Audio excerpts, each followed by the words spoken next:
Prakteknya begini, kekuasaan sering mencemaskan seni. Kekuasaan sering cemas pada seni.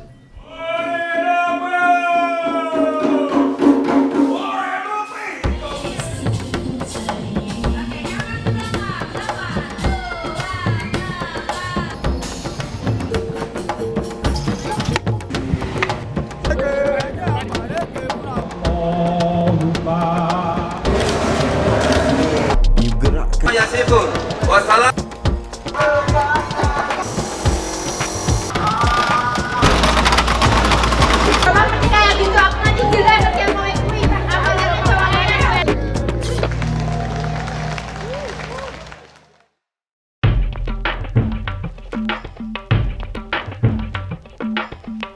Seni atau khususnya seni rupa terus berada di ruang politik. Kedua, praktek seni sesungguhnya pada dasarnya politis. Lalu seniman terus bergerak di tengah situasi politik itu. Penguasa sering cemas pada seniman, kan gitu. Nah, mengapa? Ya karena seni bicara dengan perspektif kritisnya dari aspek yang paling subtil, lalu kemudian dengan kekuatannya, dengan caranya dari yang paling halus sampai yang paling kasar mengkritisi politik itu. Sebetulnya karena itu kemudian benturannya seringkali ada di situ. Dalam banyak catatan, seniman melakukan kritik dengan banyak cara, lalu kekuasaan gerah, lalu kekuasaan berkeringat, cemas. Meskipun pada prakteknya tidak ada seni yang menumbangkan kekuasaan kan sebetulnya.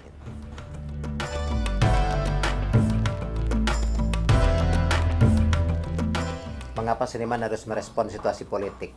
Itu saya kira panggilan paling purba dari seorang seniman. Yang tadi saya katakan pada dasarnya seniman dan kerja seninya itu selalu berwatak politis. Kemudian mengapa politik perlu direspon? Ya itu tadi.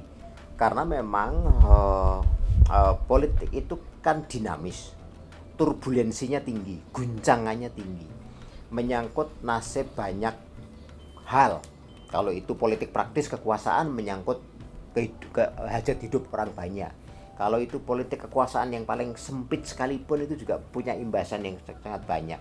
Perbedaan, perebutan kekuasaan, segala macam praktek-praktek politik itu selalu menarik untuk diabadikan karena hasrat seniman selalu ingin merekamnya, selalu ingin mengabadikannya sebagai satu catatan, sebagai satu saksi zaman, sebagai catatan zaman.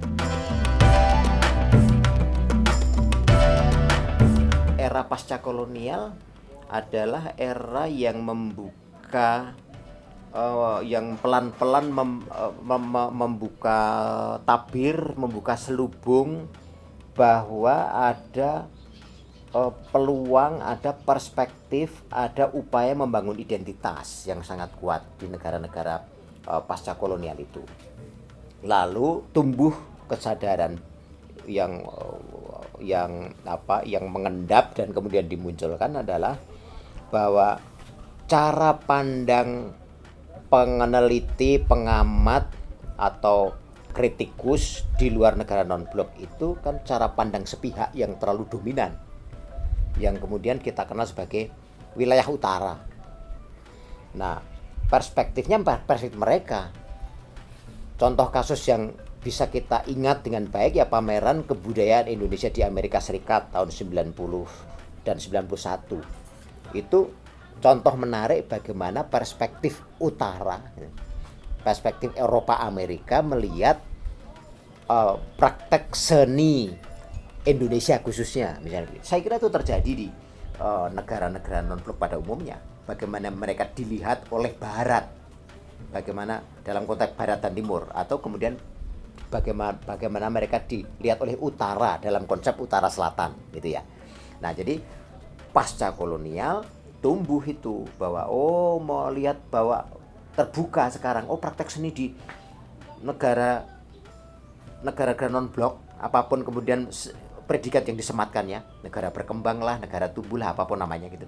Itu ada realitas praktek seni yang berbeda, yang bisa dilihat dari dekat, yang penting, yang tidak kemudian bisa ditarik linier, garis lurus utara selatan sebagai satu akibat tidak. Ada kesadaran bahwa ada praktek seni yang tumbuh sendiri, yang punya sejarahnya sendiri, yang mencoba dibangun sendiri, gitu, yang kemudian itu terus menerus muncul.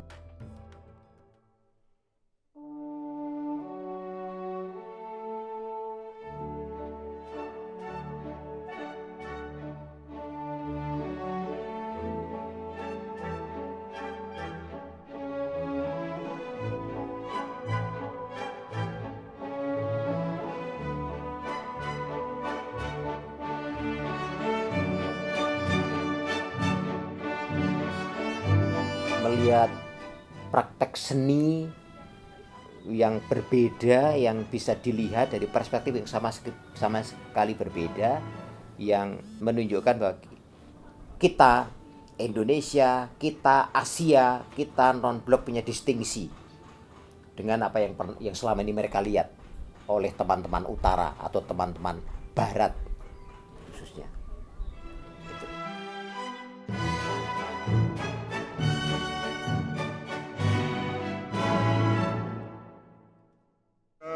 We come from Asia, we come from Africa, we come from Latin America. Our peoples are different in many ways. Our cultures differ. Our forms of state differ. And so do our political systems. But in an essential way, we do not differ. We do not differ in our determination to have the freedom to be free. Secara politik ya tentu kemudian yang terjadi upaya terus-menerus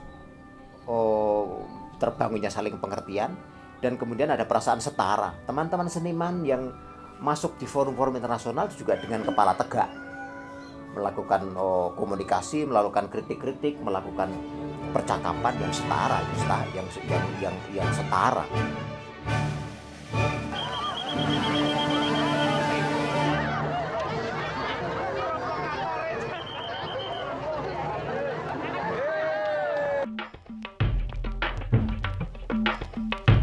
Konferensi Asia Afrika tahun 1955 itu saya kira memang satu monumen penting dalam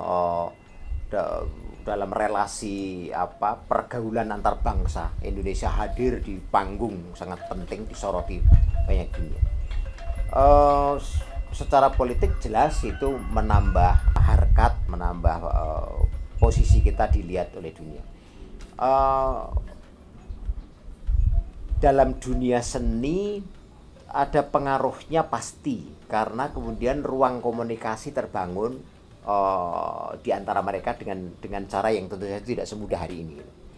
Tetapi sebagai sebuah gerakan seni yang pada tahunnya, pada sekitar tahun 55 tentu belum muncul.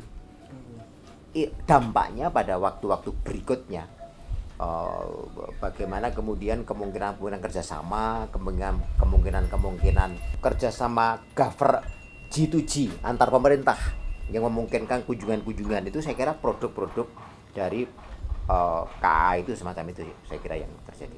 Pasti ada dampaknya yang baik.